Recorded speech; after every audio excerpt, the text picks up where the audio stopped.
Señor, te damos por tus bendiciones, por tu palabra, por tu espíritu que aplica la palabra a nuestras vidas. Te damos gracias por las veces que nos has hablado, nos has transformado por medio de tu palabra. Estamos conscientes que todavía hay mucho que hacer para que nosotros seamos seguidores dignos de Jesús. Entonces, en este tiempo pedimos que tú nos hables, nos toques el corazón para que queramos hacer lo que tú nos estás diciendo y nos uses, Señor, para ser bendición de las personas alrededor de nosotros. En el nombre de Cristo. Amén. Como mencioné hace 8 días, nosotros llegamos a una nueva etapa en la vida de Pablo en el capítulo 20. De la misma manera que vemos en el capítulo 13 y 14 que Pablo y Bernabé hacen un viaje, forman iglesias y dejan organizadas esas iglesias. Y al final del capítulo 15, tienen el plan de visitar estas iglesias para ver cómo les va. Entonces, aquí Pablo hace algo semejante. De hecho, el mapa, como he mencionado, eso de 3 viajes de Pablo no es una buena manera de entender lo que él está diciendo.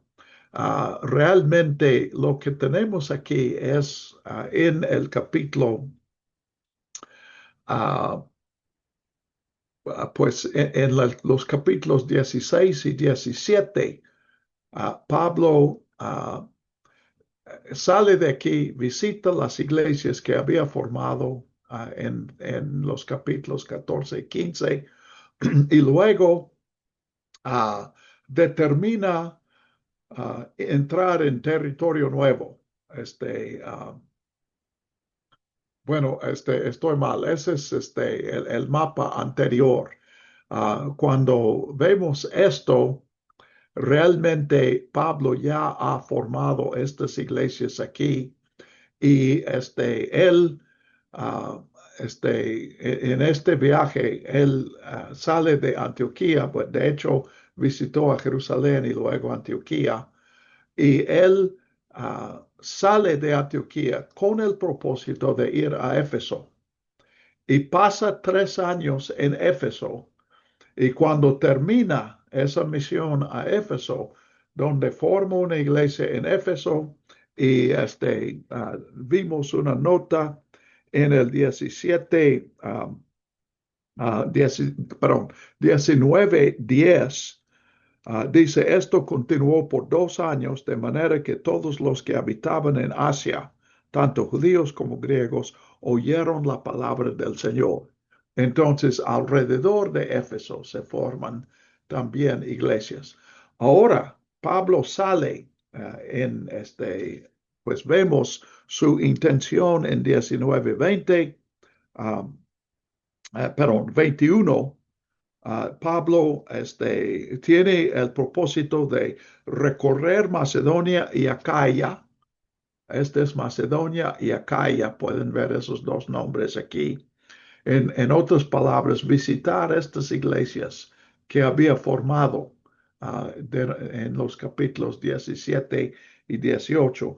Luego ir a Jerusalén. Originalmente iba a salir por barco de Corinto para allí, pero como dice Pablo, uh,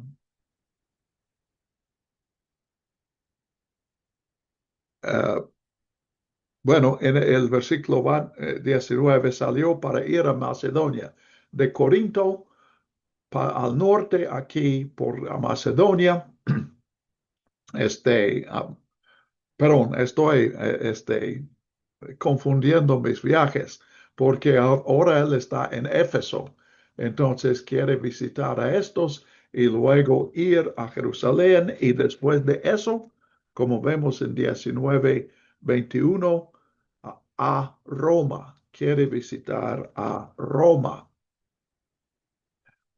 Entonces, como mencioné, eso, él ya ha dejado la idea de ir de ciudad en ciudad y formar una iglesia en una y 20 kilómetros más adelante otro viaje.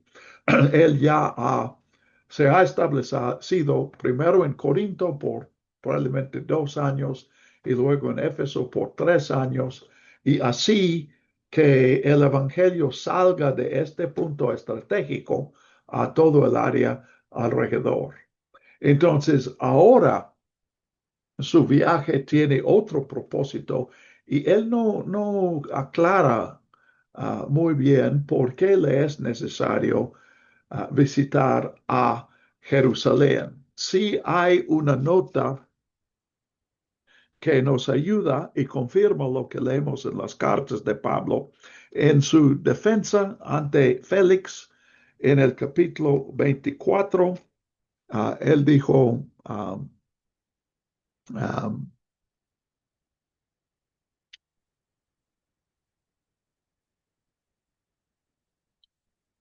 uh,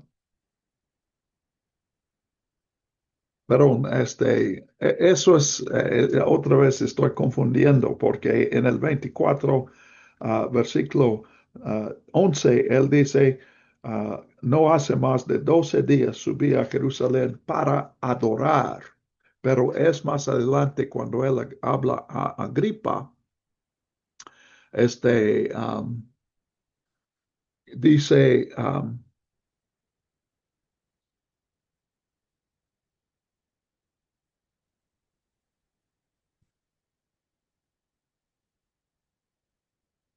bueno, discúlpenme, no estoy. Sí, es el 24:17.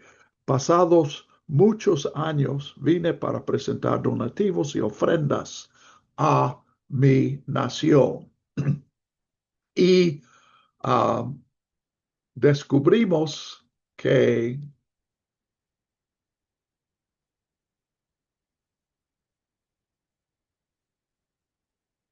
en sus cartas, especialmente ah, en Romanos y Primera Corintios y Segunda Corintios, descubrimos que Pablo estaba recogiendo, promoviendo y recogiendo dentro por medio de un año o dos, una ofrenda para llevar a los cristianos de Jerusalén. Entonces, de las cartas de Pablo, entendemos que Pablo tiene que ir a Jerusalén para entregar esta ofrenda. Él menciona este propósito en 1 Corintios 16 de manera muy clara. Él dice, si es conveniente, yo iré con los que llevan el, la ofrenda. Entonces, él uh, hace este viaje en hechos, como menciono. Lucas parece evitar hablar de esa ofrenda, solamente una referencia indirecta a eso en 24:17. Pero sí en Jerusalén, en Hechos, podemos concluir que Pablo va a Jerusalén para servir a la unidad de la iglesia, que es un tema de Lucas en Hechos, que la iglesia es una, aunque está en muchos lugares, aunque tiene muchas etnias, especialmente la gran diferencia de judíos y gentiles, pero es una la iglesia. Entonces, Pablo va para servir esta unidad y vemos eso. Entonces, pues en capítulo 20 comenzamos con este viaje Pablo sube de Éfeso a Macedonia y luego a Grecia. Grecia aquí es lo que en el mapa se llama Acaya. Estuvo 3 meses en Grecia, casi seguramente en Corinto, que es el lugar donde él había estado y tiene muchos conocidos ahí. Pero aquí su, su propósito era uh, navegar rumbo a Siria, 20, versículo 3. Pero él decide regresar por Macedonia porque hay un complot para matarlo, asesinarlo en este viaje sobre el barco. Uh, si uno, si hay un asesinato en barco, entonces no hay una autoridad que pueda investigar y castigar a los culpables. Entonces, mejor Pablo va por tierra. Y en el versículo 4 y 5, bueno, en el 5, en el 4, hay una lista de acompañantes. Y comparando con las cartas de Pablo, nos damos cuenta que estos son los representantes de las iglesias que cada uno está llevando la ofrenda de su iglesia a Jerusalén. Uh, Estoy atando hilos aquí que probablemente no podrías encontrar si lees solamente Hechos. Y mi tesis, mi manera de interpretar es que debemos leer la carta en primera instancia como los primeros lectores. Y Lucas no está escribiendo para personas que tengan las cartas de Pablo. Entonces, no está muy claro. Una tesis que me parece muy probable es que, por lo que vamos a leer en el capítulo 21, que la iglesia en Jerusalén no aceptó la ofrenda que Pablo había llevado. Y porque eso sería una nota de desunión que Lucas omite esos detalles. Y por eso aquí en 20, versículo 4, queda en el aire por qué estas otras personas van con Pablo a Jerusalén. Yo sigo luchando con eso, pero el mensaje me parece claro. Pablo está aquí no simplemente formando iglesias en distintos lugares, sino que él quiere promover la unidad. La iglesia es un cuerpo en Cristo. Entonces, pues él va a Jerusalén y vamos a ver que él cuenta lo que Dios ha hecho por él ahí, como hizo también en el capítulo 15. Entonces, en este viaje, pues tenemos varios puntos. Aquí Pablo está cerrando su ministerio, entonces nos damos cuenta que él visita estas iglesias para despedirse de ellos.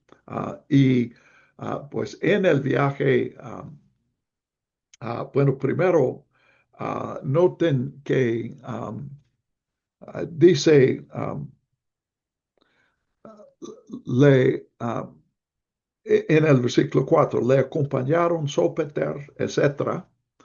Y dice en el versículo 5, estos salieron antes y nos esperaron en Troas. Desde el capítulo 16 no hemos visto esta nosotros. Y es interesante que nosotros desaparece en Filipos y aquí en 23 nosotros aparece de nuevo en Macedonia. Filipos y Tesalónica están en Macedonia. Entonces, da la impresión de que Pablo dejó a Lucas en Filipos hace 3 años, no serían más, serían ya 5 o 6 años. Y ahora Lucas se une con él y va con él a Jerusalén, como vamos a ver aquí. Entonces, dice, ah, después de los días de pan sin levadura, esa es la Pascua en la primavera, dice, nosotros navegamos desde Filipos y los alcanzamos en Troas, después de 5 días. Lucas da detalles aquí del viaje, cuánto tiempo tardó el barco en llegar. Eso podría variar muchos días dependiendo del viento. Y pasaron 7 días en Troas. Lucas, bueno, de hecho, en el primer siglo, esa fue una forma popular. A la gente le gustaba leer relatos de viajes en el mar. Y Lucas escribe uno de esos viajes en mar. Aquí, bueno, de hecho, 2 o 3. Vamos a ver que él también tiene este mismo tipo de literatura en el capítulo 27. Entonces, en Troas, pues ya Pablo está para salir, es el domingo, probablemente el día en que los creyentes celebran la resurrección de Jesús, y al otro día va a salir. Entonces Pablo comienza a hablarles y pasa mucho tiempo, horas, hablándoles. Y menciona que a medianoche un joven que se llama Eutico, que está allí escuchando a Pablo, pero sentado en la ventana, porque están en un piso superior. Y él, pues, por la hora, también por el humo, la luz de lámparas produciría humo, probablemente algo de calor también. Y él se durmió y cayó por la ventana. Ah, Lucas aquí tampoco nos da todos los detalles que quisiéramos, porque dice al final del 9, fue levantado muerto. Pero luego dice, entonces Pablo descendió, se echó sobre él y al abrazarlo dijo, no se alarmen porque su vida está en él. Entonces, Lucas no aclara si solamente pensaban que Eutico estaba muerto. Eso no es lo que dice en el versículo 9. Pero tampoco dice que Pablo hizo algo para resucitarlo. Pero el hecho es que Eutico siguió viviendo. Y noten en el versículo 11, después de subir, de partir el pan y de comer, habló largamente hasta el alba y de esta manera salió. Uh, entonces, yo siempre a mis alumnos les doy el principio basado en este versículo. No hagan lo que Pablo hizo. Cuando la gente comienza a morir, pues termina tu sermón, concluye y no sigas hablando. Pero Pablo, esta es su última oportunidad, entonces él aprovecha hasta la mañana. Y aún en la mañana, él está en Troas. Aquí necesitas un mapa más detallado de lo que yo mencioné. Pero Troas está en el lado norte de una península y Asos está en el sur de la misma península.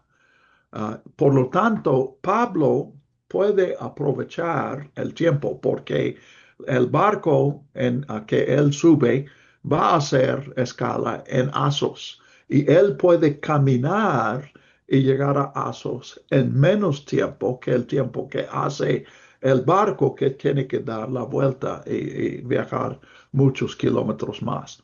Entonces, pues algunos especulan que tal vez él tarda porque aquí en el versículo 13 Pablo ha terminado su sermón, no está continuando la conversación, pero por alguna razón él sale más tarde de Troas y porque puede caminar más rápido que, bueno, en menos tiempo, porque es menos distancia que el barco, algunos especulan, y me gusta la idea, que él está esperando para que despierte Eutico y para asegurarse que él esté bien. Pero cualquiera que sea la razón, él en Asón lo toman a bordo y fueron a Miteline, pueden ver,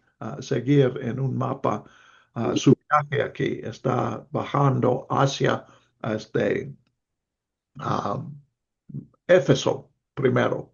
Javier, Así, bueno, una curiosidad. Troas está en este lugar, más o menos, en este lugarcito donde se supone, o bueno, la arqueología nos dice eh, que estuvo Troya en un pasado, que es la entrada de esa península, es la entrada para el Mar Negro. Ahí se entra, es la entrada en este lugarcito donde está Troas. ¿entrada de qué? La entrada al Mar Negro es por ahí, en esa zona de donde está Troas en el mapa, eh, este, perdón, déjame ver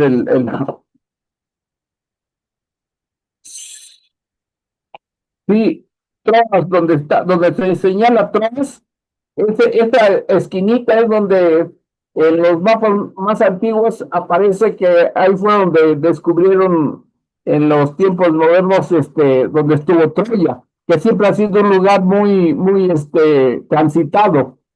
Ajá. Y es la entrada, por ese golfo para llegar al Mar Negro.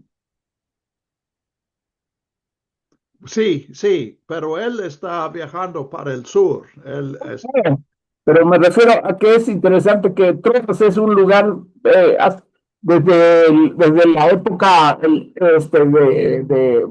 clásica de los griegos, ha sido un lugar de sí, bastante importancia, porque sí, precisamente ellos tenían el control. Se supone que la historia de Helena de Troya y todo, pues no es más que una novela, pero por lo que sí los griegos atacaron ese lugar y León, fue más bien por el hecho de que era el lugar de paso para el oriente.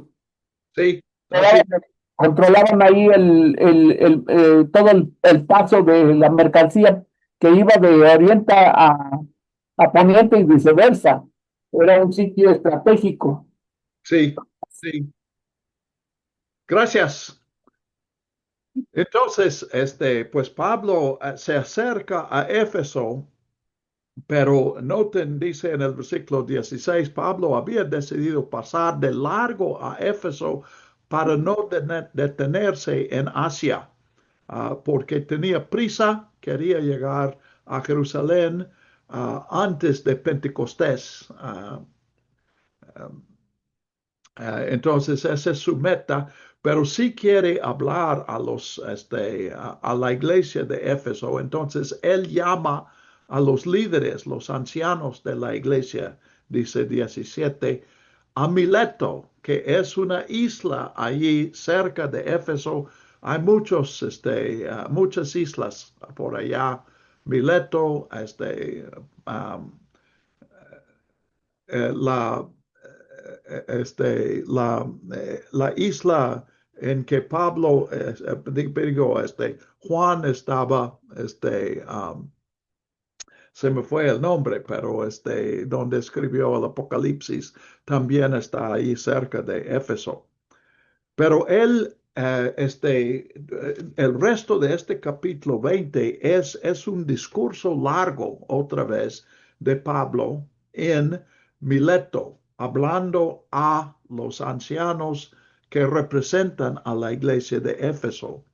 Y resulta aquí, pues como he mencionado en otras ocasiones, los discursos en Hechos tienen un propósito, no son simplemente apuntes de que se tomaron en cierta ocasión. De hecho, la evidencia es que ni siquiera eran eso. Pero Pablo, Lucas usa estos discursos para dar su interpretación de los eventos.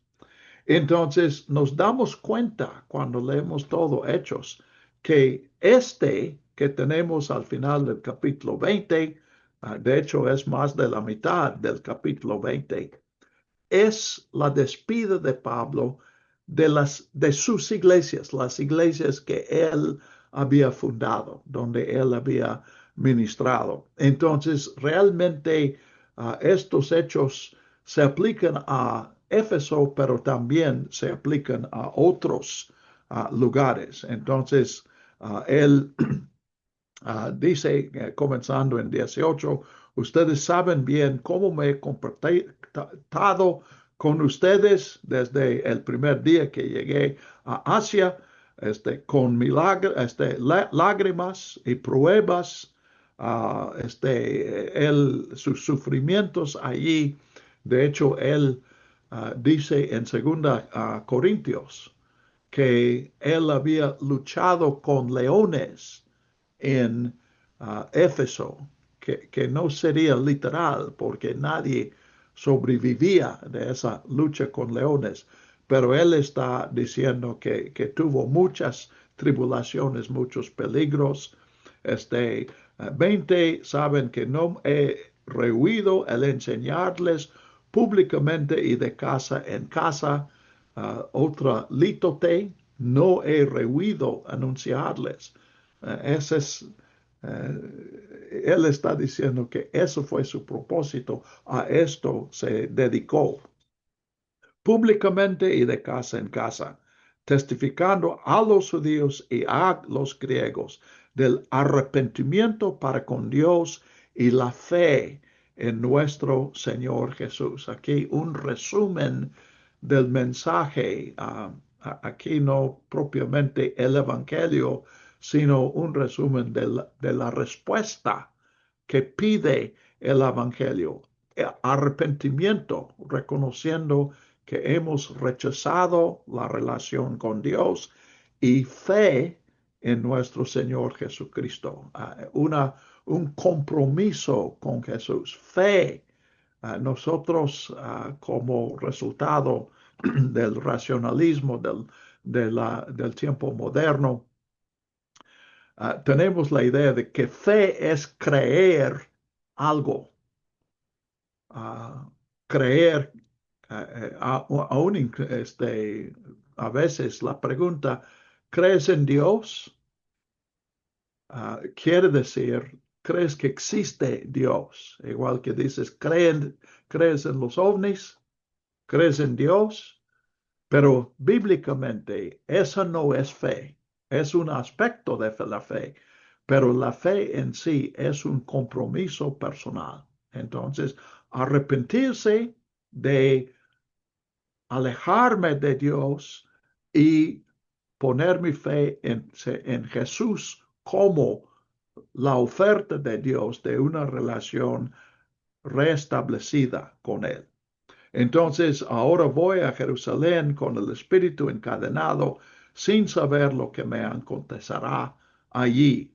Salvo 23, que el Espíritu Santo me da testimonio en una ciudad tras otra, diciendo que me esperan prisiones y tribulaciones. Entonces, Pablo entiende que el resultado de este viaje va a ser dificultades y que le puede costar la vida. Uh, Contemplando un momento el plan de Hechos de nuevo, hemos observado que hay paralelos entre el ministerio de Pedro y el ministerio de Pablo. Pedro hacía milagros, Pablo hace milagros. Pedro sanó a, a un paralítico, Pablo hizo lo mismo. Pedro encontró con un mago, Simón mago. Pablo encontró a Elimas y confrontó al mago Elimas. Y así varios paralelos. Pero a partir de aquí, donde estamos en este momento, el paralelo es entre Pablo y Jesús. Y ya les mencioné que Lucas en su evangelio presenta como un aspecto principal de su evangelio el viaje de Jesús a Jerusalén. En los 24 capítulos del evangelio de Lucas,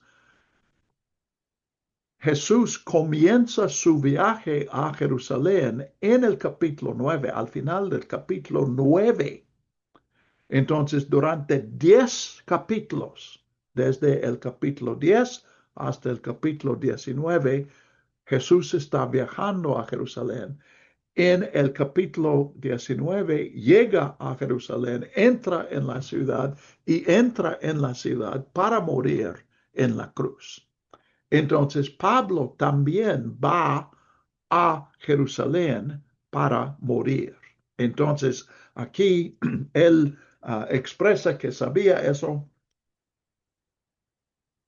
El Espíritu le había advertido de eso, pero él dice en 24 palabras que pueden servir de modelo y pauta para nosotros. Sin embargo, no estimo que mi vida sea de ningún valor, ni preciosa para mí mismo, con tal que acabe mi carrera y el ministerio que recibí del Señor Jesús, para dar testimonio del Evangelio de la gracia de Dios.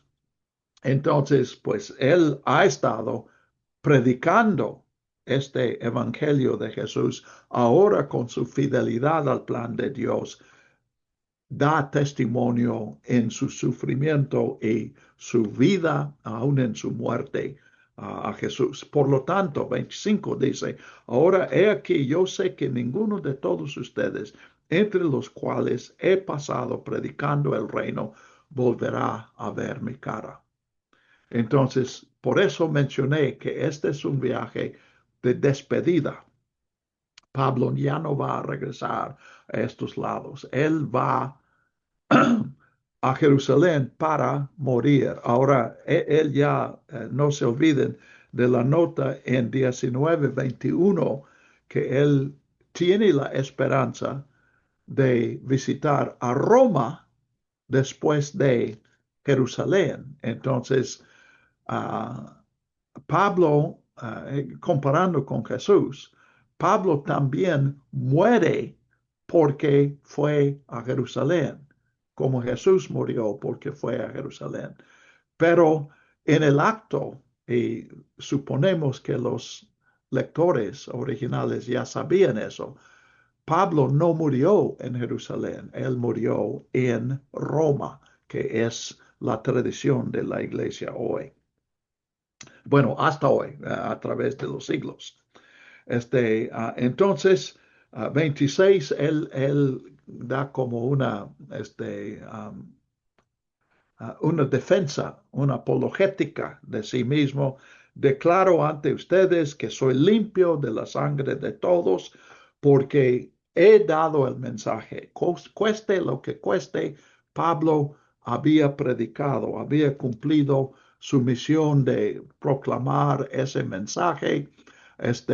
Y menciona Ustedes que son líderes, versículo 28, tengan cuidado por ustedes mismos y por todo el rebaño sobre el cual el Espíritu Santo les ha puesto como ah, obispos. Obispo quiere decir supervisor. De hecho, ah, obispo viene de las palabras griegas que quieren decir super, sobre, visor, los que ven sobre, los que tienen este, la, uh, el cuidado. Entonces, él menciona en 29, Lucas ha de saber de estos eventos que él está pensando. uh, y probablemente eso ya estaba pasando cuando Lucas escribe. Sé que después de mi partida entrarán en medio de ustedes lobos rapaces que no perdonarán la vida del rebaño, y de que entre ustedes mismos se levantarán hombres que hablarán cosas perversas para descarriar a los discípulos tras ellos.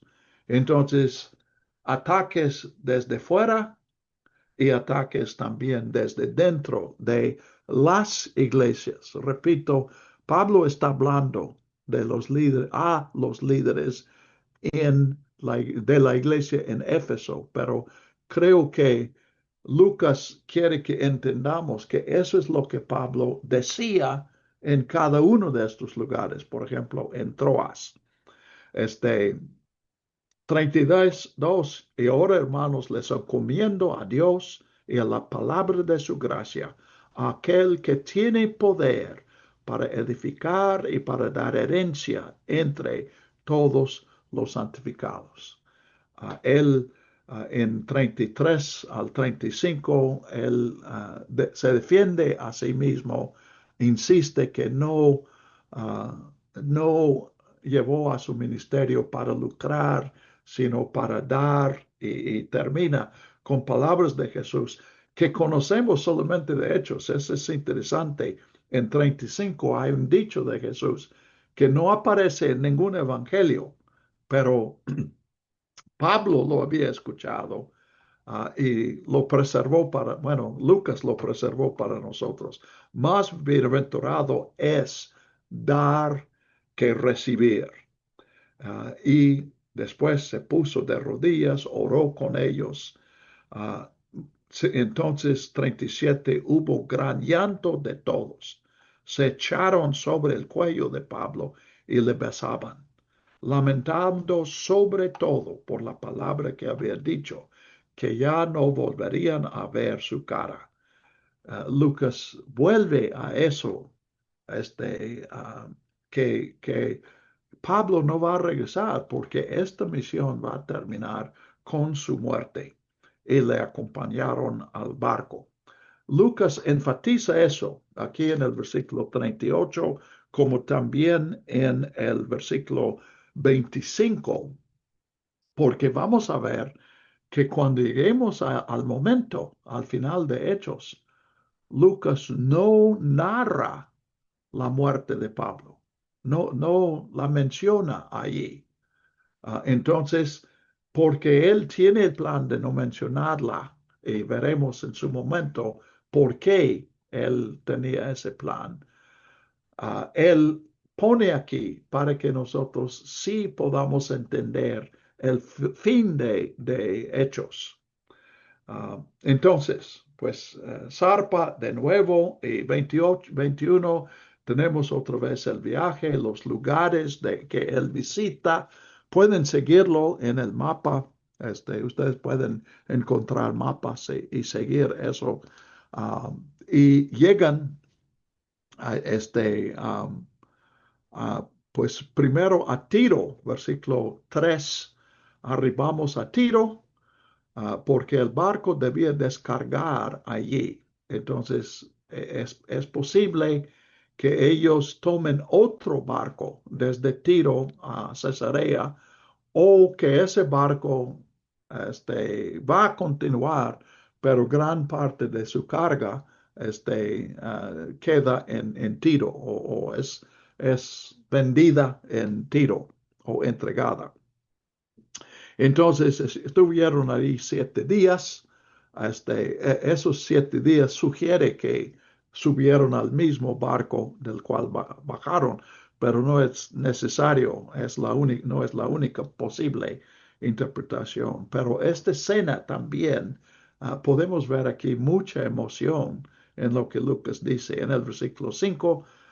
Cuando se nos pasaron los días, salimos acompañados por todos los hermanos de Tiro, con sus mujeres e hijos, hasta fuera de la ciudad, y puestos de rodillas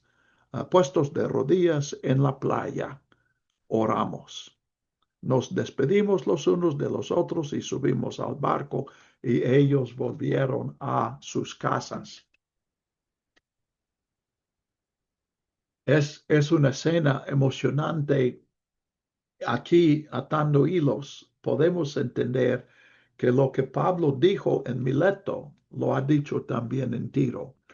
Entonces, pues ellos quieren acompañarle hasta la playa donde va a subir a la barca porque quieren despedirle. Uh, Me hace pensar en 2 viajes en mis viajes para enseñar Biblia. En 2 ocasiones visité a la primera iglesia bautista de Ciudad Mante, en Tamaulipas. Y en Mante, la iglesia tenía esa costumbre. Yo terminaba las 2 veces, no sé si viernes, un día tuvimos la última sesión y yo subí al camión para regresar a México y como 20 o 25 hermanos de la iglesia estuvieron allí en la terminal para saludarme cuando subí al camión y también cuando se iba el camión. Entonces estos hermanos pues hacen lo mismo. Llegan a Tolemaida y luego hacen escala en Cesarea. Y en Cesarea encontramos a Felipe. Felipe que había llegado a Cesarea en el capítulo 9. Y ya después de varios años, él está todavía allí ministrando y se alojan con él. Versículo 8 y 9, él tenía 4 hijas solteras que profetizaban. Entonces, algunos especulan que Lucas, cuando menciona a estos, Lucas los menciona porque eran personas que le daban datos para su evangelio, que es posible, pues aquí Felipe había salido había vivido un tiempo cuando menos en Jerusalén, entonces podría ser fuente para la vida de la iglesia en Jerusalén, lo que Lucas escribe en Hechos, y para la vida de Jesús también posiblemente. Estuvieron varios días allí y viene un profeta. Parece que ya hemos visto este profeta Ágabo, porque el mismo nombre encontramos en el capítulo 11, que un profeta que se llama Ágabo fue de Jerusalén a Antioquía y profetizó que iba a haber una hambruna en Palestina, y como respuesta a esta profecía, la iglesia de Antioquía recogió una ofrenda y la mandó por Pablo y Bernabé a Jerusalén. Pues parece que es el mismo, aunque Lucas no dice que es el mismo. Y él tiene otra profecía para eventos que van a suceder en Jerusalén. Versículo 11. Esto dice el Espíritu Santo al hombre a quien pertenece este cinto que él había tomado de Pablo y puesto en su propio cuerpo. Lo atarán así los judíos en Jerusalén y le entregarán en manos de los gentiles. Pueden ver en este versículo muy claramente la correspondencia entre Pablo y Jesús. Lo que pasó a Jesús es lo que pasa a Pablo. Creo que eso también tiene aplicación a nosotros, pues Jesús mismo él dijo que él iba a ser crucificado y dijo, si alguien quiere seguirme, tiene que tomar su cruz. En otras palabras, te va a pasar lo que me pasó a mí, dice Jesús. Entonces, versículo 12, pues los hermanos, noten aquí, usen su imaginación. Les parece claro a los que viajan con Pablo y los cristianos de Cesarea, cuando menos la familia de Felipe y tal vez otros que están presentes, les parece obvio que Dios ha mandado esta profecía para que Pablo no vaya a Jerusalén. Es muy lógico decir, el Espíritu está diciendo que va a pasar eso, entonces lo que el Espíritu quiere es que no vayas, que no te pongas en ese peligro. Pero Pablo lo interpreta de otra manera. Versículo 13, ¿qué hacen llorando y quebrantándome el corazón? Porque yo estoy listo no solo a ser atado, sino también a morir en Jerusalén por el nombre de Jesús, del Señor Jesús. Como él no se dejaba persuadir, desistimos diciendo que se haga la voluntad del Señor. Entonces, tal vez podremos reflexionar unos momentos sobre aquí la manera en que Dios revela su voluntad. Y cuando menos podemos ver aquí que la profecía no no tiene el propósito de que nosotros no suframos. Pablo, y Pablo aquí es la persona que tiene que tomar la decisión. Pablo concluye que el Espíritu le está preparando para servir, no está advirtiéndole para que él evite el peligro. Ahora, este es algo delicado. Realmente hay tiempos en la vida cristiana en que pues hay peligros que debemos evitar. Lo vemos en Pablo cuando había oposición, cuando había una agresión física, una y otra vez. Hemos leído que Pablo él concluyó, pues ya se acabó aquí mi ministerio y él fue a otro lugar. No dejó de predicar, pero sí cambió del lugar. Pero aquí él está viendo otra cosa. Él está convencido que este peligro es parte de la voluntad de Dios para él. Entonces, yo creo que en nuestras vidas, la verdad, si nosotros somos como varias generaciones antes de nosotros, la gran mayoría de nosotros nunca vamos a estar en un peligro mortal por nuestra fidelidad a Jesús.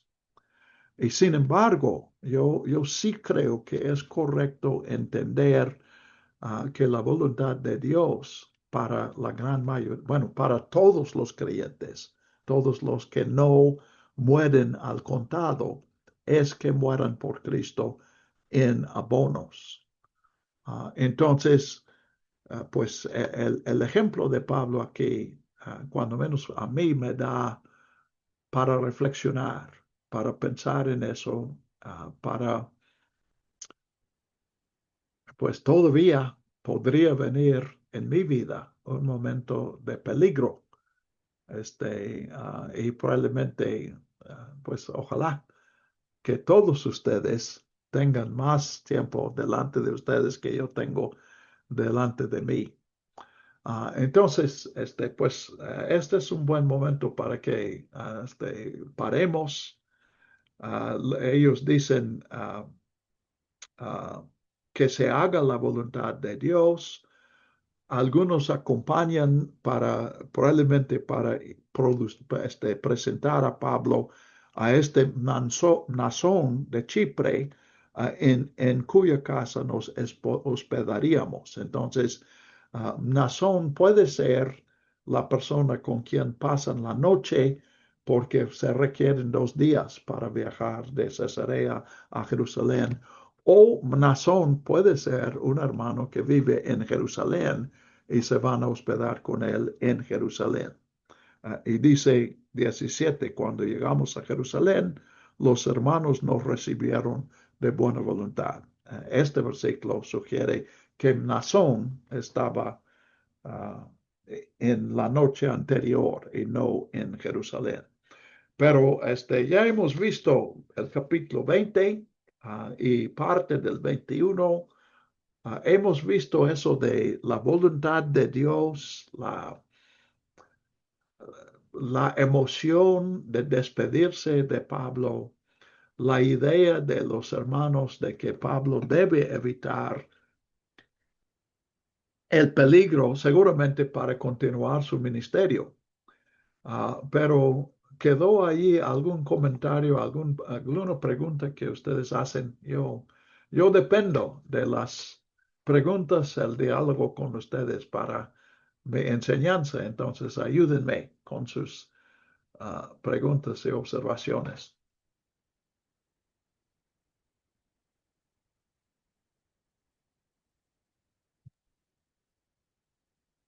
Yo, Alejandra. sí, Mati. siempre que he leído esta parte de ese, Un poco más. sí, perdón, siempre que he leído esta parte de Hechos, me preguntaba si Pablo sabía que ya iba a morir. Y como usted decía, probablemente sí lo sabía, y con este profeta Gabo, pues le estaba avisando, ¿no? Que pues sí, que iba a morir. Y como acaba de mencionar, Pablo sabe que la voluntad de Dios es que vaya a Jerusalén.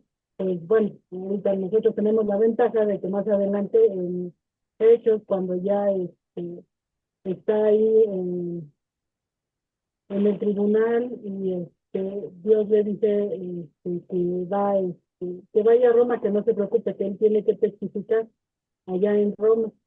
Entonces, pues está canijo para mí eh, poder aceptar la voluntad de Dios, así como Pablo Sí. lo hizo. Yo me inclinaría más como la otra parte, ¿no? Dios me está advirtiendo de que no vaya. Ajá. Sí, sí, gracias. Sí. Cuando yo leo aquí, y ustedes tienen que leer por su cuenta y llegar a sus propias conclusiones, pero lo que yo leo es que hay mucho peligro. Y Pablo había dicho, acuérdense que Pablo dijo en el capítulo 20, versículos 20, 22 y 23. Voy sin saber lo que me acontecerá allí, salvo, Esto es 20:23. Salvo que el Espíritu Santo me da testimonio en una ciudad tras otra, diciendo que me esperan prisiones y tribulaciones.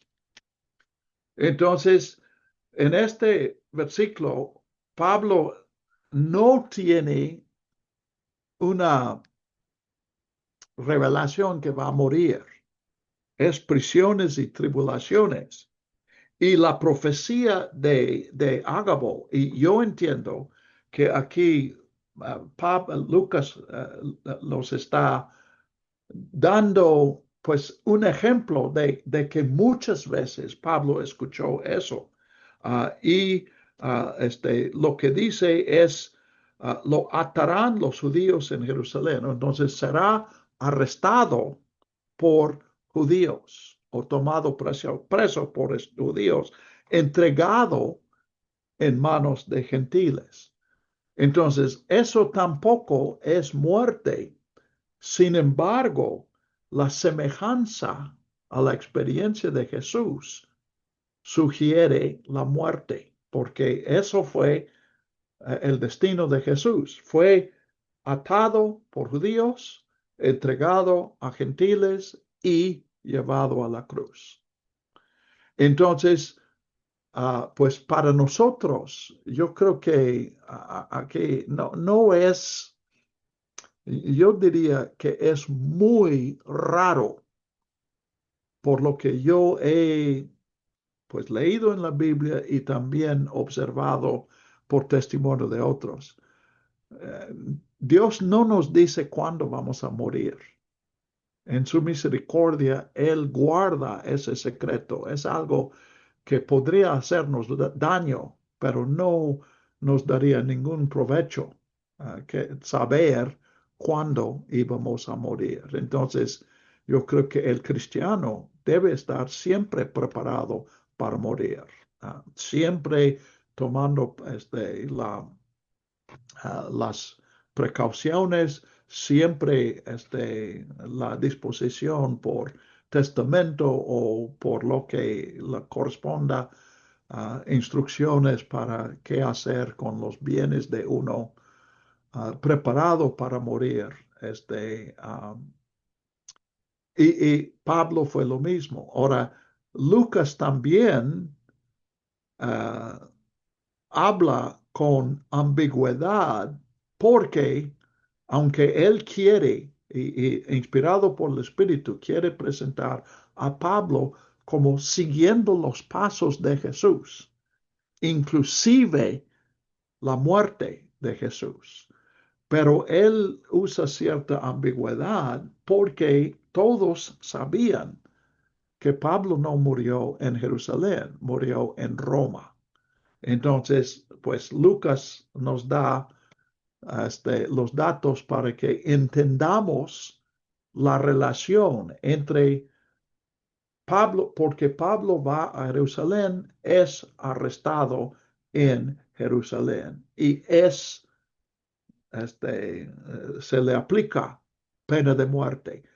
Pero en el caso de Pablo, pues hay eventos en medio, que él es entre su arresto y su muerte, hay un viaje a Roma. Y Pablo presenta ese viaje como a Roma como otro viaje de evangelismo, de predicar el evangelio, que es bastante bonito eso. Entonces llegan dice 17, cuando llegamos a Jerusalén, los hermanos nos recibieron de buena voluntad. Gracias, Alejandra. Y 18, al día siguiente, noten que Pablo entró con nosotros para ver a Jacobo. Consulten otra vez el capítulo 16, perdón. El 6, versículo 17. Capítulo 16, versículo 17. Está hablando de la muchacha que tenía espíritu de pitonisa y que hacía fortunas. Dice, esta siguiendo a Pablo y a nosotros. Noten aquí el pleonasmo, porque Lucas podría haber escrito siguiendo a Pablo o podría decir siguiendo a nosotros, pero dice ambos. Y observamos que desde allí, como mencioné, desde este 16, 17, en el capítulo 16, 17, 18, 19, no volvemos a ver esa palabra nosotros. Entonces, lo mismo pasa aquí. Cuando Pablo llega curiosamente, a este, Filipos, donde Pablo estaba en el capítulo 16, cuando llega allí en el capítulo 20, versículo 6, allí comienza el viaje de nosotros.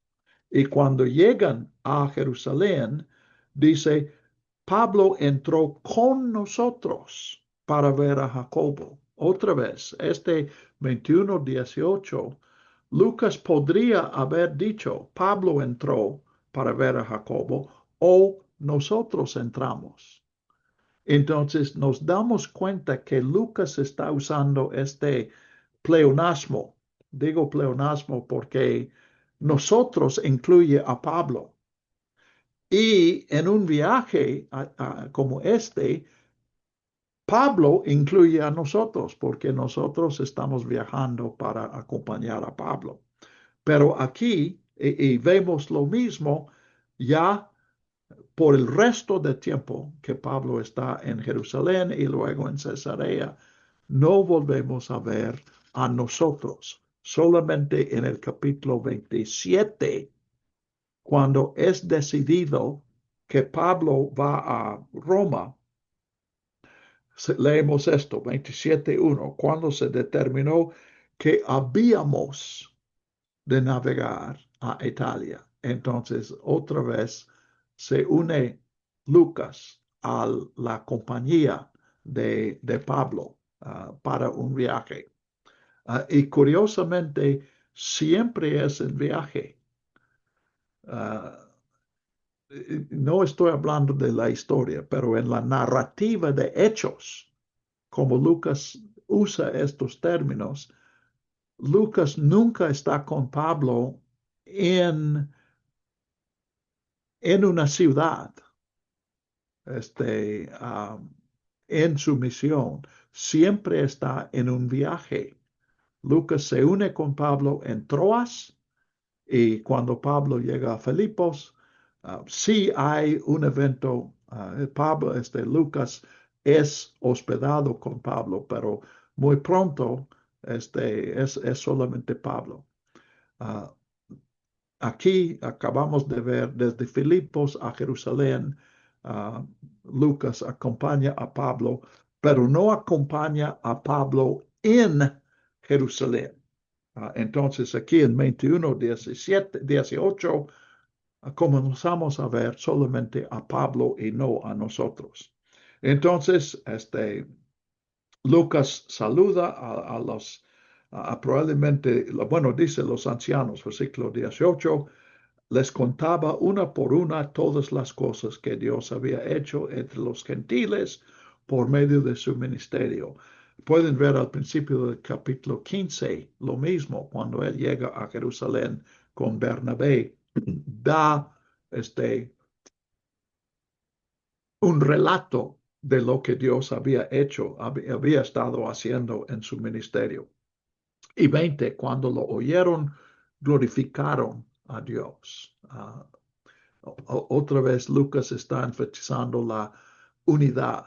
No es solamente que escuchen a Pablo, sino que glorifican a Dios, reconocen que Dios ha estado obrando en el ministerio de Pablo. Entonces, Lucas quiere presentar ese ideal de la unidad de gentiles y judíos.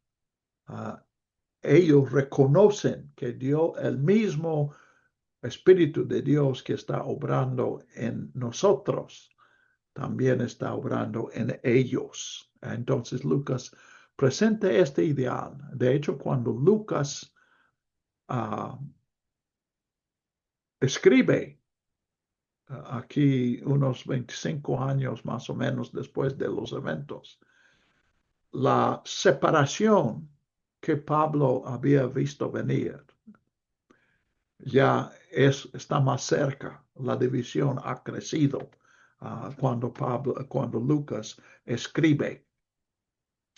Y como menciono, esta es posiblemente la razón por la cual Lucas no habla de la ofrenda. No ha hablado de que Pablo promovía una ofrenda, no sugiere que lleve una ofrenda, como mencioné solamente en el capítulo 24, versículo 17, y aún allí Pablo, porque Pablo está hablando en ese versículo, no dice que traía ofrendas para los cristianos o para la iglesia, sino para su nación. Entonces,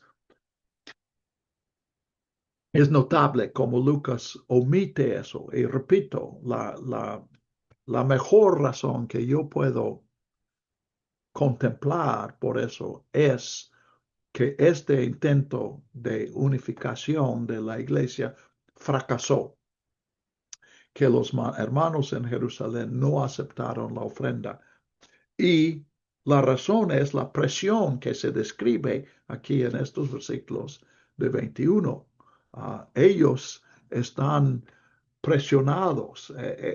Eso está creciendo en Jerusalén y en todos los lugares, pues en todas las sinagogas. Está creciendo ese conocimiento de que la lealtad a Jesús no es algo judío. Acuérdense, los primeros cristianos vieron en la carrera de Jesús el cumplimiento del plan de Dios, el Mesías que los judíos estaban esperando en aquel tiempo. Pero ya han pasado 2, 3 décadas y se está dando cuenta en ambos lados de que son dos religiones.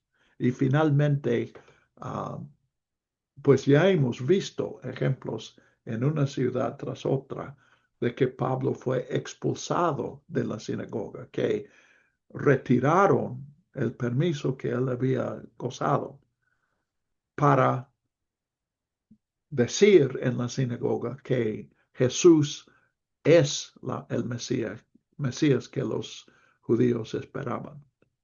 Entonces, aquí también, pues podemos ver esta tensión. Mencionan los hermanos de Jerusalén en 20 y en adelante que ellos están presionados y gran parte de esa presión es que en Jerusalén asocian a los cristianos con Pablo. Y el rumor, ahora otra vez, si leemos las cartas de Pablo, especialmente Gálatas, vemos que lo que Pablo enseñaba era que los gentiles no debían adoptar la ley de los judíos. Específicamente él enfatiza no circuncidarse, no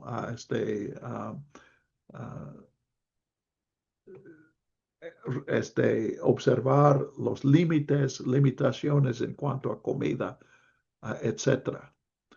Entonces, pues podemos imaginarnos, es fácil imaginar que llega la versión por malentendido o por levosía, que Pablo estaba enseñando a los judíos fuera de Palestina que no circunciden a sus hijos, cosa que la evidencia es que él nunca dijo eso, pero así lo acusaban.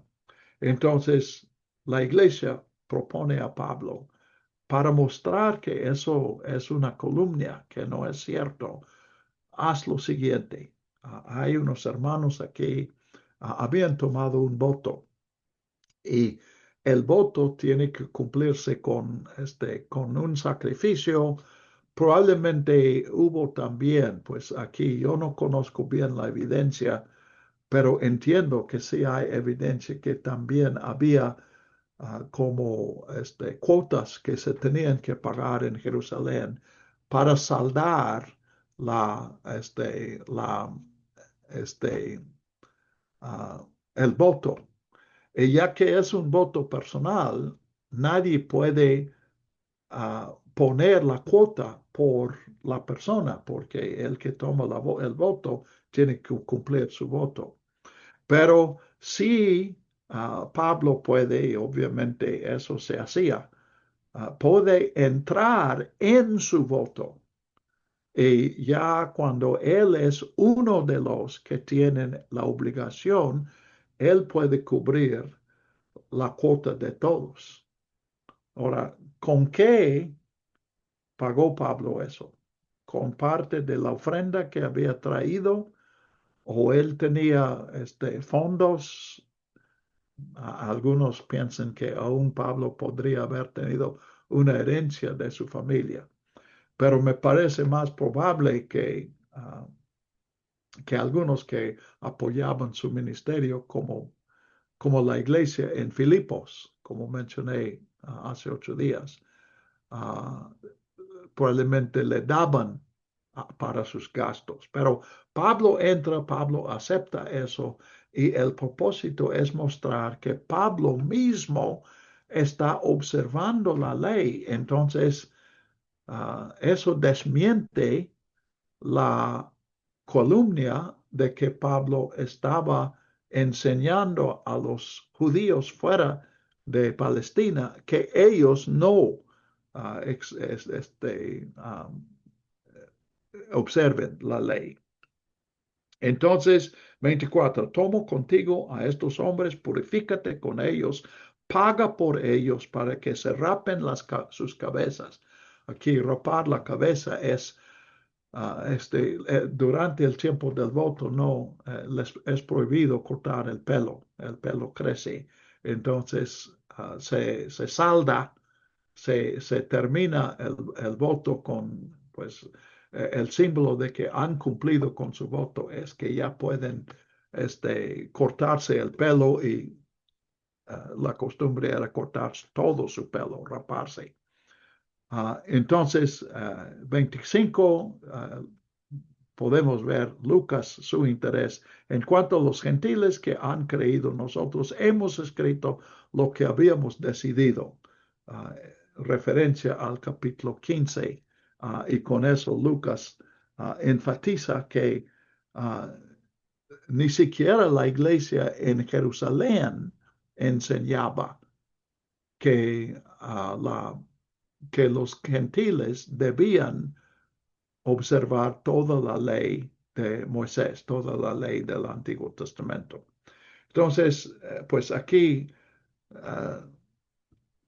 es interesante que no dice que Pablo aceptó, sino que simplemente describe las acciones de Pablo. Y concluimos que él aceptó esta propuesta porque él tomó consigo a los hombres, se purificó con ellos y entró en el templo porque allí tenía que dar el aviso de que ya se había cubierto la cuota, él pagó por ellos y ya, pues en cierta fecha ellos iban a terminar su voto y cortarse el pelo.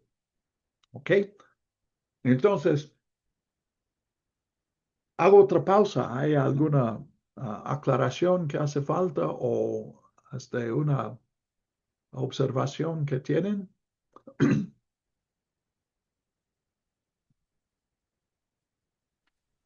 No, hermano, todo bien. Muchas gracias. Gracias, Javier. Entonces, pues en eso, ustedes pueden leer los detalles y que ojalá que sí vayan leyendo Hechos y recordando estas sesiones, algunos judíos de Asia, y Asia aquí quiere decir Jerusalén, es como, podrías decir, bueno, en México es un poco complicado, pero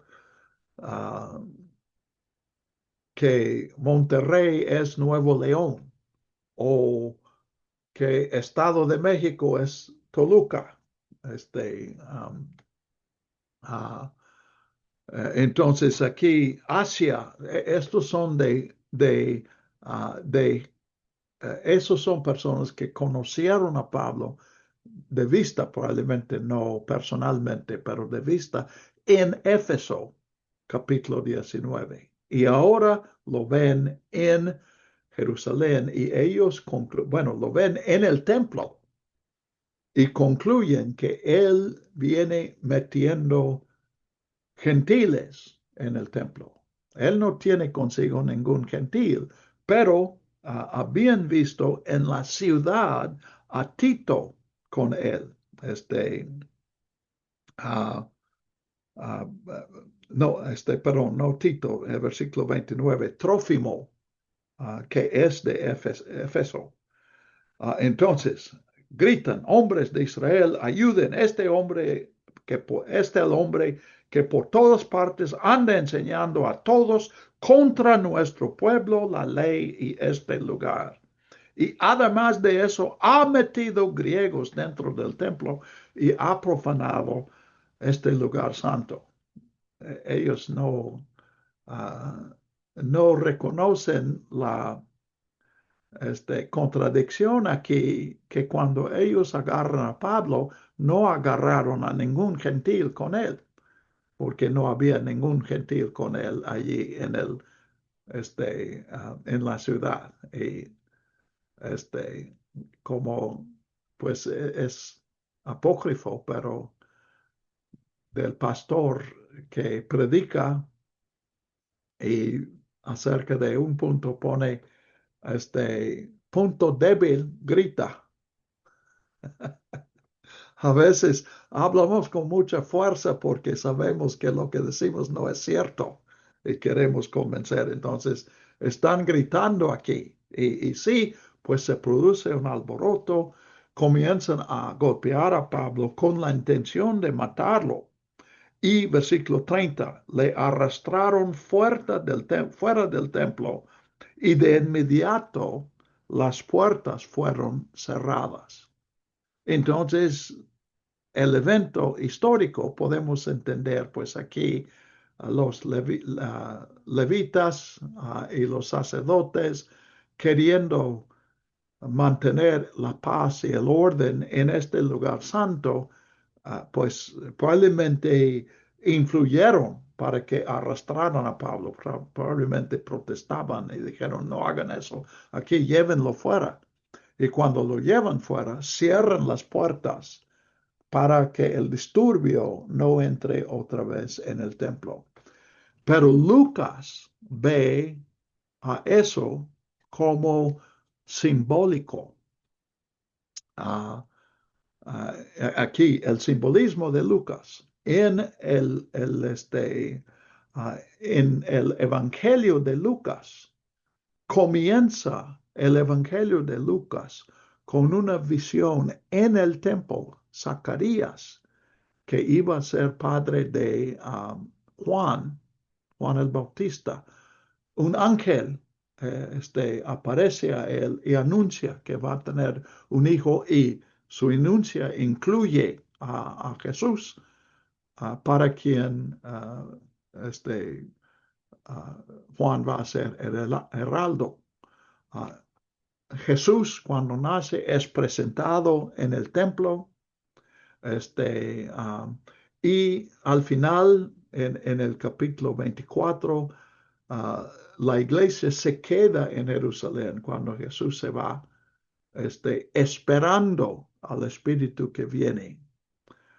Y ellos se están reuniendo en el templo. Leemos en el capítulo 1 de Hechos.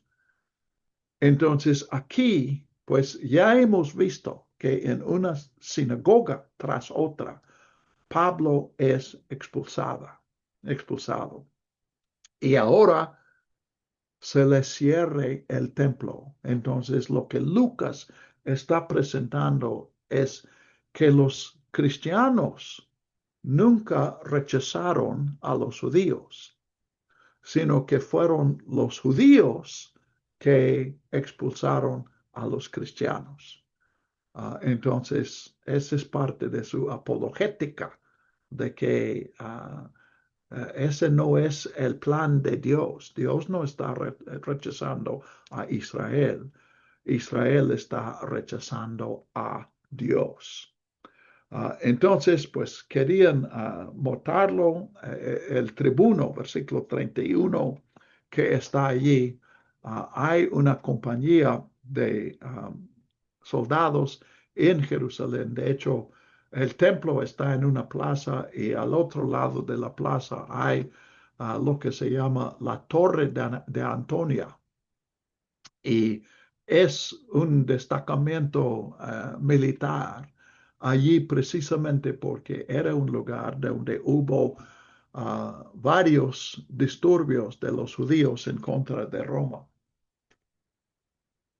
Entonces estas tropas están cerca, les llega la noticia de que hay un alboroto y van y ven que el centro de este alboroto es Pablo. Ahora, estos soldados hablarían el latín de Roma y probablemente el griego. Es más, si no eran de Roma, es probable que hablaban mejor griego que latín. Pero no entenderían el arameo, idioma semejante al hebreo que los judíos usaban en Jerusalén. Entonces, los soldados y el tribuno, que es su oficial, no pueden interrogar para saber lo que está pasando. Simplemente por lo que ven y por los gritos, forman una idea de lo que está pasando y concluyen que Pablo es el que incitó eso. Y para ellos, su primer pensamiento es, ¿será esto una rebelión contra Roma? Porque esa es la razón que ellos están allí.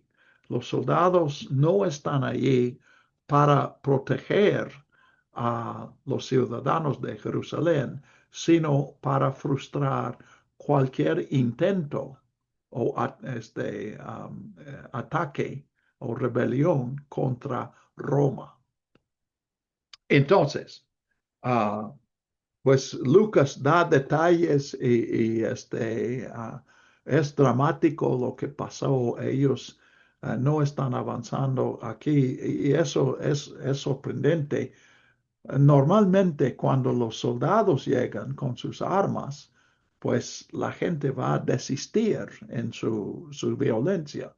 Pero no pasa eso. Su rabia contra Pablo es tanto que aun cuando los soldados tienen controlado a Pablo, están acercándose para darle golpes, finalmente para matarlo.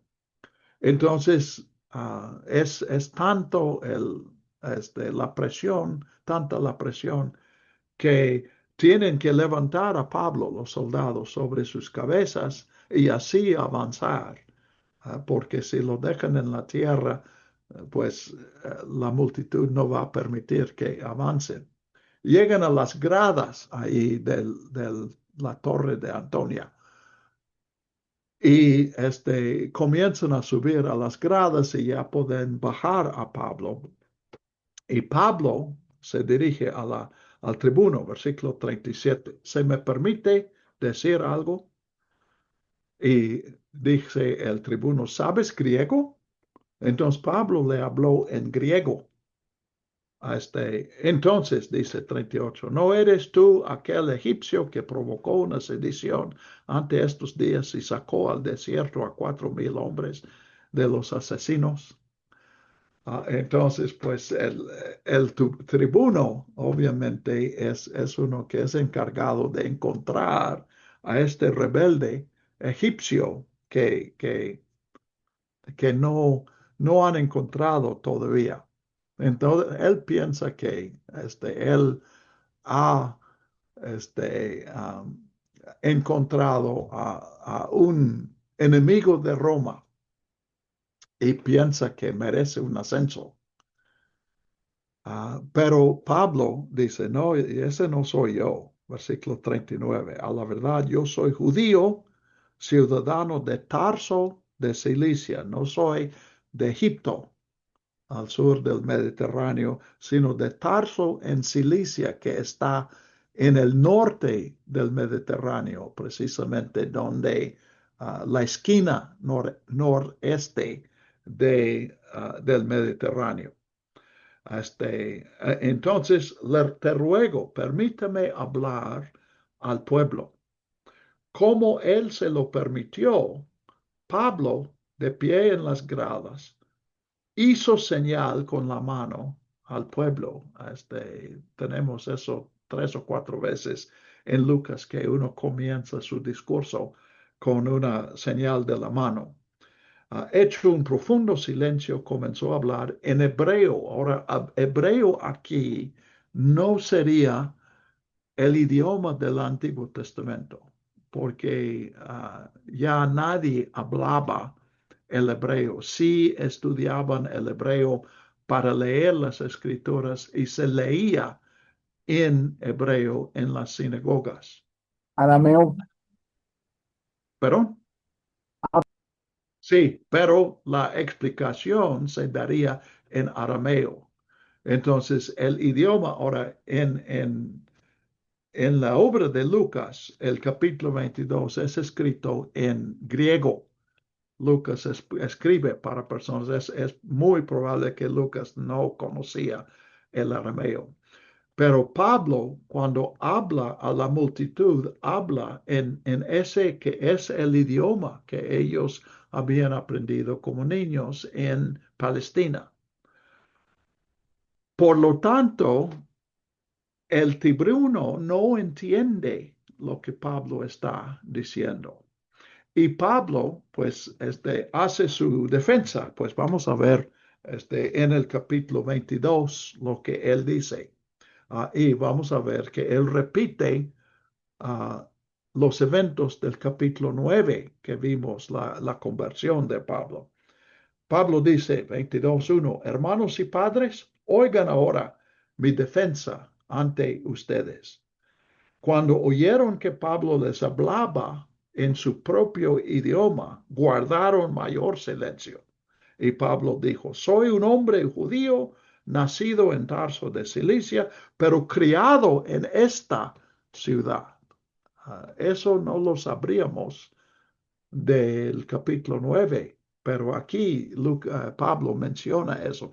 Instruido a los pies de Gamaliel, de quien leemos en el capítulo 9, un miembro del concilio, en la estricta observancia de la ley de nuestros padres, siendo celoso de Dios como lo son todos ustedes hoy. Entonces Pablo comienza, dice, yo soy igual que ustedes. Desde nacimiento, aunque yo no nací en Palestina, yo sí nací en el seno del pueblo judío. Fui instruido, inclusive me llevaron o me mandaron aquí a Jerusalén y aquí estudié. 4, yo perseguí este camino hasta la muerte. El camino parece ser un nombre muy temprano que usaban para los seguidores de Jesús. Lo siguen a el camino.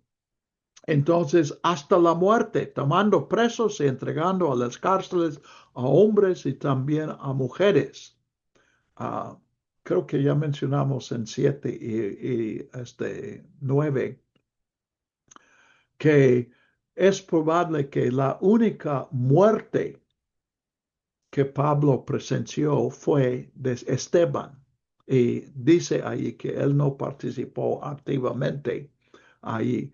Pero noten aquí que él dice, perseguí hasta la muerte, pero luego tomando presos y entregando en las cárceles a hombres y mujeres. Entonces, Pablo personalmente no mató a nadie. Parece que Lucas tiene cuidado de aclarar eso y que recibió autorización y aún documentos del sumo sacerdote para hacer lo mismo en Damasco, versículo 5.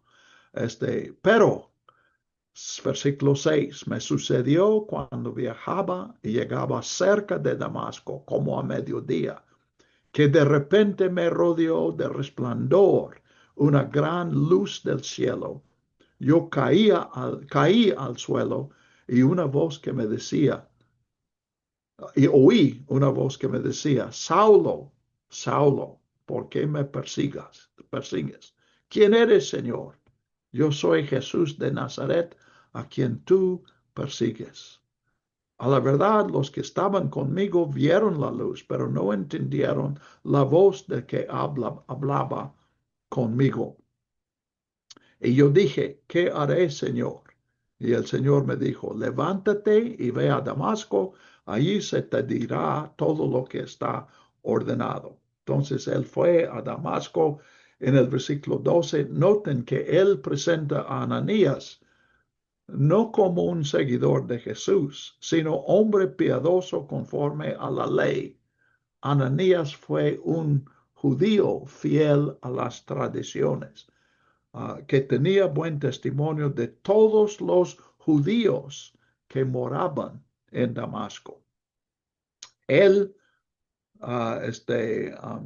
me dijo, recibe la vista, y yo le veí en aquel instante. Pablo aquí omite las escamas que cayeron de sus ojos.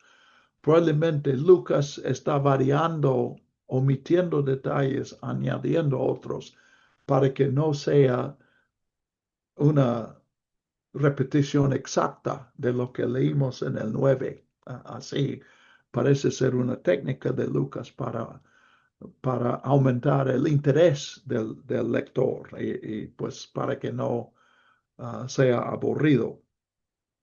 Y él me dijo, 14, el Dios de nuestros padres te ha designado de antemano para que conozcas su voluntad y veas al justo y oigas la voz de su boca. Probablemente una referencia a la voz que Pablo escuchó en el camino, la voz de Jesús. Porque serás testigo ante todos los hombres de lo que has visto y oído. 16 dice, levántate y bautízate y lava tus pecados invocando su nombre. Aquí que menciona el bautismo, es interesante. Es Pablo en Romanos 6, en Colosenses, creo que es 2, que habla del bautismo como un símbolo de muerte y resurrección, el fin de una vida antigua, el comienzo de una nueva vida. Fuera de Pablo, el simbolismo del bautismo siempre es el simbolismo de un bautismo. Lo vemos aquí en la boca de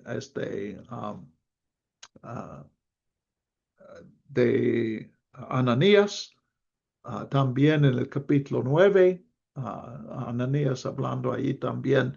Pedro, primera carta de Pedro en Hebreos, repito, fuera de Pablo no encontramos el simbolismo del bautismo como muerte y resurrección, como un sepelio y una resurrección, sino de un lavamiento. Y Pablo nunca habla de un lavamiento. Ahora, aquí puedes decir, bueno, aquí sí lo dice, pero este es Lucas citando a Pablo, y ya hemos visto que Lucas nos ha dado a entender que él no está presente versículo 21, 18.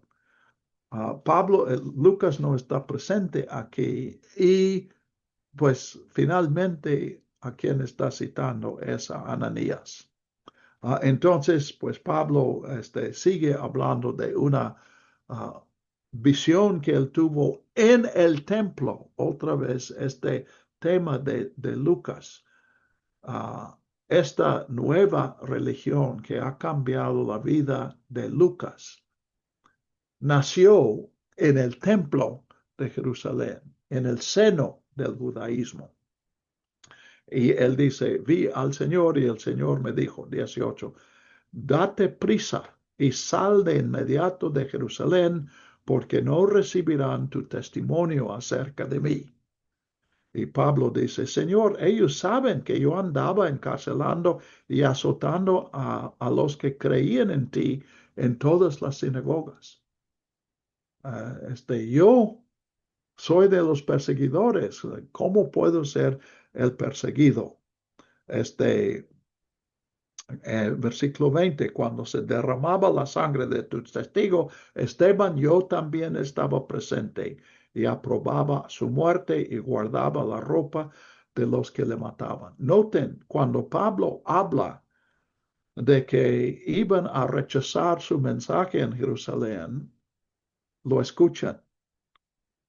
Pero en el versículo 21, Dios dice a Pablo, anda, porque yo te enviaré lejos a los gentiles. Y con eso se explotó de nuevo versículo 22. Le escucharon hasta esta palabra, pero luego alzaron la voz diciendo, quita de la tierra a tal hombre, porque no conviene que viva. Entonces, el punto álgido, como hemos visto en todo el ministerio de Pablo, es que el Mesías, según Pablo y según los cristianos, el Mesías que Dios envió a su pueblo Israel, también es el Salvador de las naciones o los gentiles. Es la misma palabra en el griego del Nuevo Testamento, naciones gentiles. Entonces, pues ahí está. Ya ellos concluyen, Pablo quiere que todos los judíos que no están en Palestina sean gentiles, que dejen de ser judíos. Y ya quieren matarlo. Y cuando sucede esta explosión, noten, el tribuno está viendo que se calman y escuchan a Pablo, pero no escuchan las palabras. Entonces, lo único que él puede ver es que Pablo aparentemente sí está logrando calmar a la multitud, pero viene un momento, él no sabe por qué, pero en un instante, otra vez, prorrumpe la violencia y el deseo de matarlo, y pues su esperanza de paz se esfuma en ese momento. José,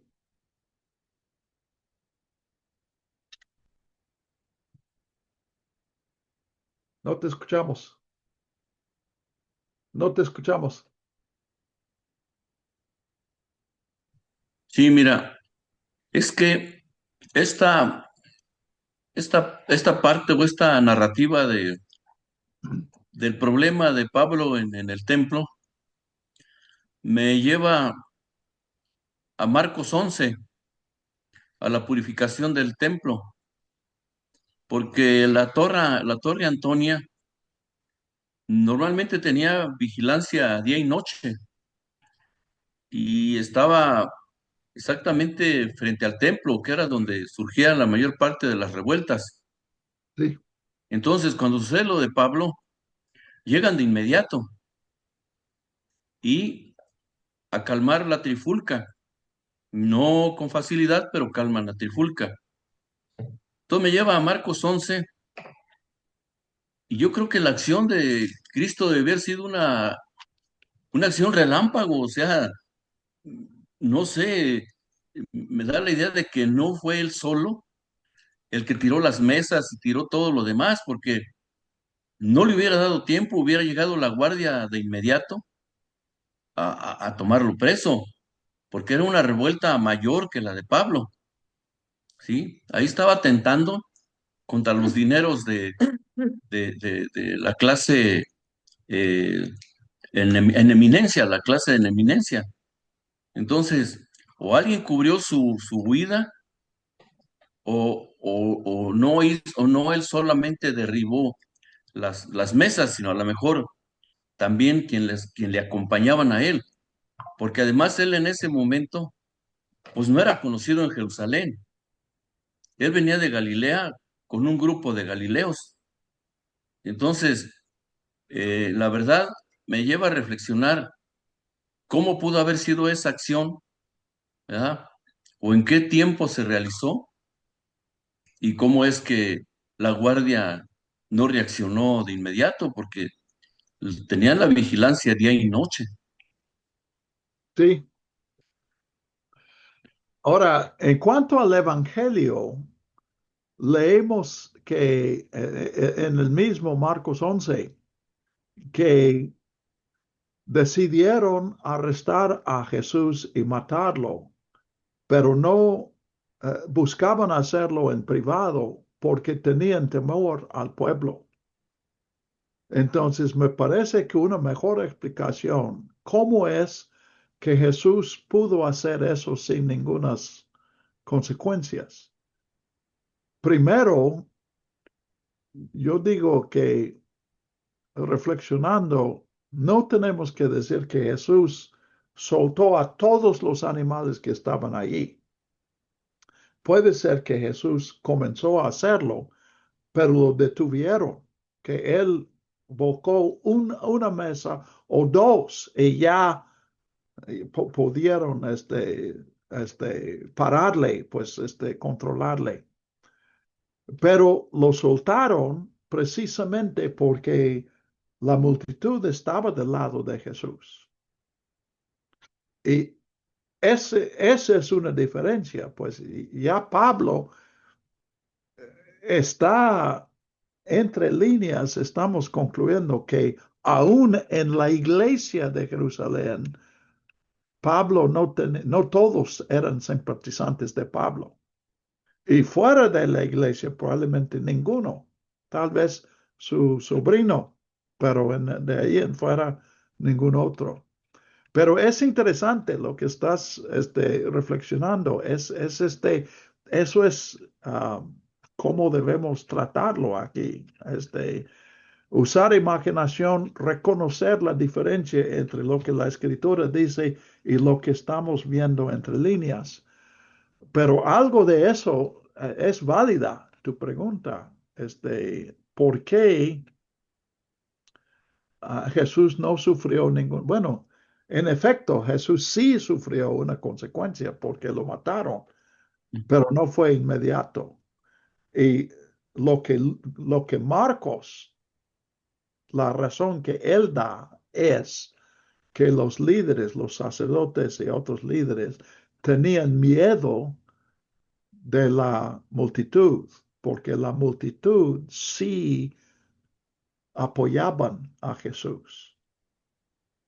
Y seguramente, volviendo a lo que tú estás imaginándote, había otros que se dieron cuenta de que los que vendían los animales, los que cambiaban las monedas, aprovechaban, estaban abusando y salían ricos. Entonces, hubo muchos que estarían de acuerdo con lo que Jesús estaba haciendo. Pero sí, también es interesante, ya que lo mencionas, ¿será este otro paralelo? No es exacto, pero Jesús sí fue visto como uno que opuesto a la liturgia del templo. Y Pablo aquí lo mismo. Sí, Detalles, pero lo mismo. Y otra situación, lo que tú acabas de mencionar, no todos los de la iglesia en Jerusalén, o sea, del grupo de Jacobo, pues realmente estaban de acuerdo con Pablo, porque no hay ninguna defensa de ellos hacia Pablo, ¿verdad? Y realmente había problemas en cuanto a lo que Pablo predicaba, ¿no? Porque muchos de los cristianos ya judíos argumentaban que cómo era posible que con una simple conversión, simple entre comillas, ¿verdad? De creer en Jesucristo, ya iban a tener los mismos derechos que los judíos que habían observado toda su vida las 613 leyes judías, ¿no? Y se circuncidaban. Entonces no aceptaban eso de Pablo, ¿no? Decían, ¿cómo es posible que ellos van a estar en el mismo lugar en el cielo que nosotros que nos hemos fletado toda nuestra vida con las leyes y con la circuncisión y las tradiciones judías, ¿no? Y ellos con simplemente su conversión ya son igual a nosotros. Sí. Por eso Lucas dice aquí en 21, 19 y 20, les contaba una por una todas las cosas que Dios había hecho entre los gentiles por medio de su ministerio. Cuando lo oyeron, glorificaron a Dios.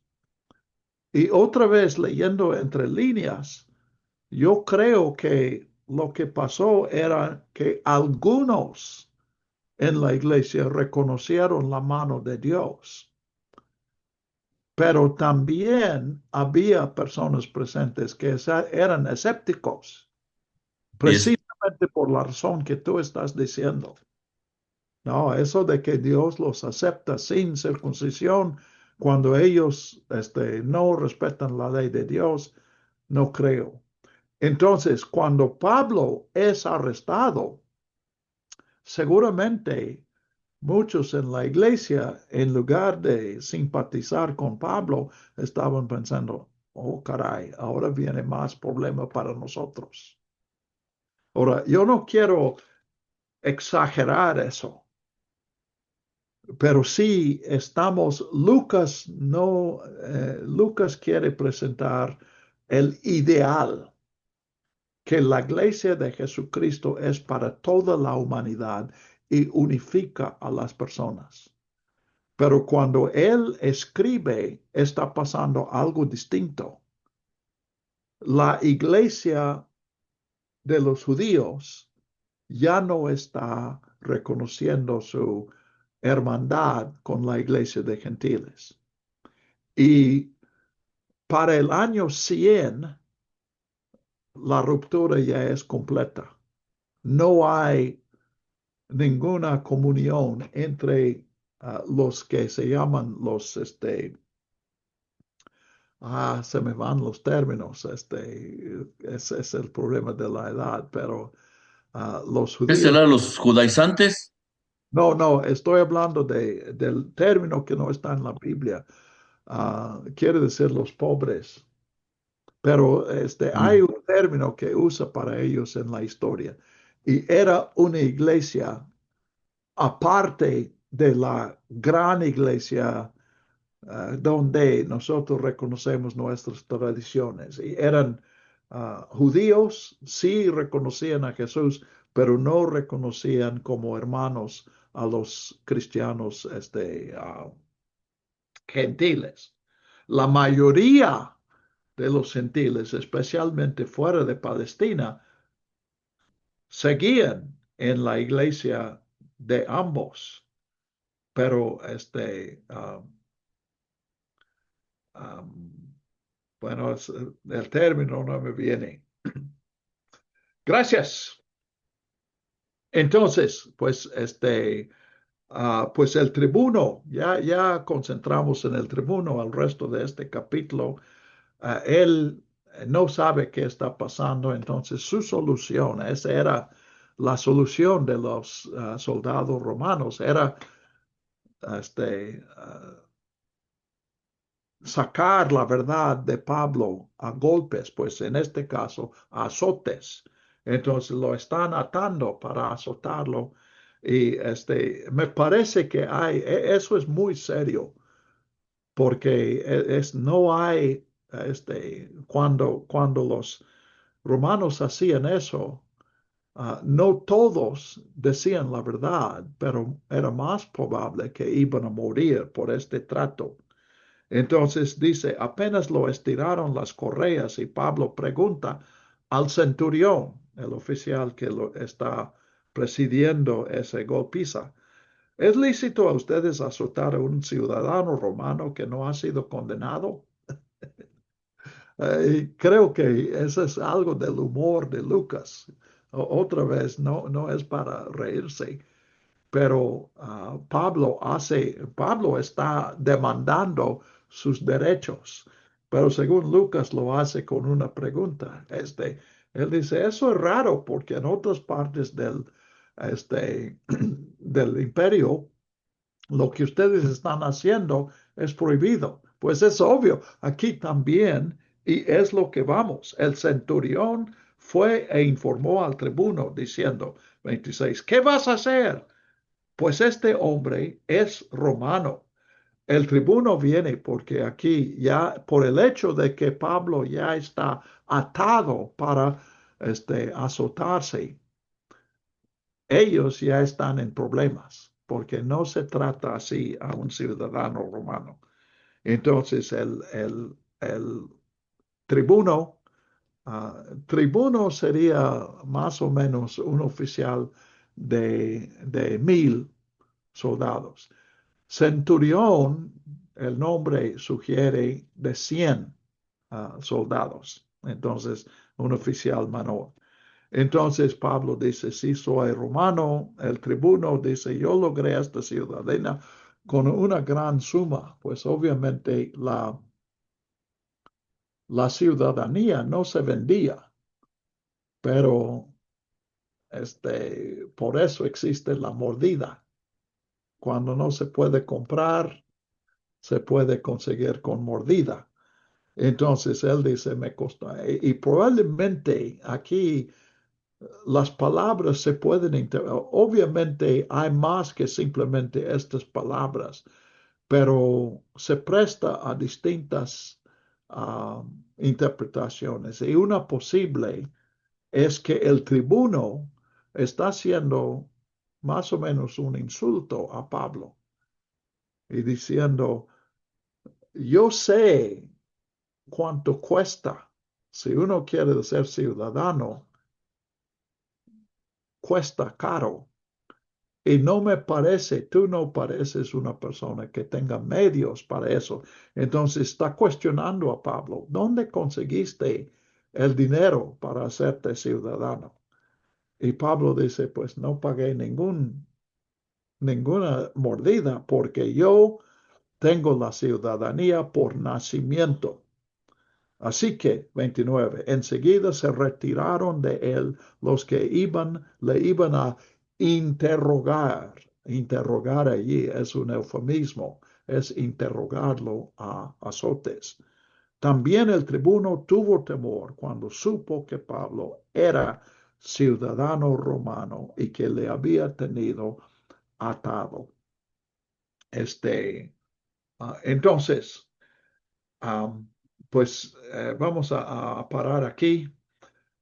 Pero el tribuno todavía no puede hacer un informe porque no entiende lo que está pasando y veremos que él toma medidas para entender mejor cuál es el asunto aquí entre Pablo y la gente de Jerusalén.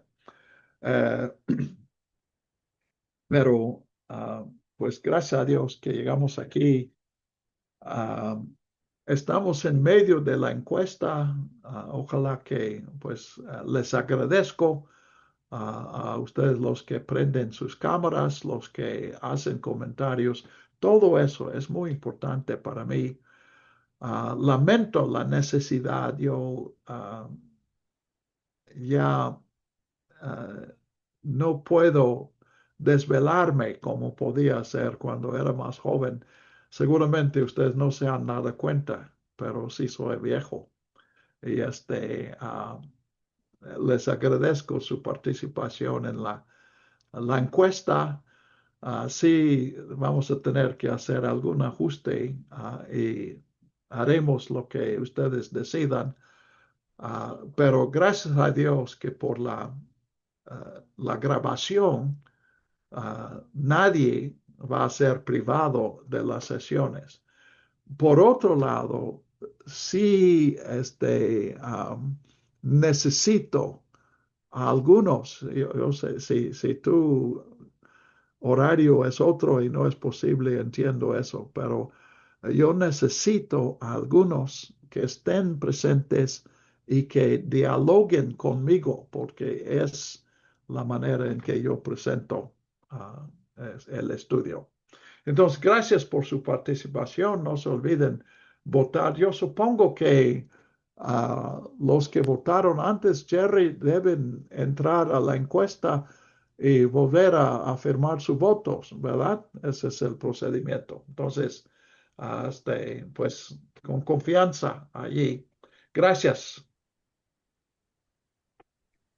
Gracias a usted, pastor. Dios los bendiga, compañeros, amados hermanos. Dios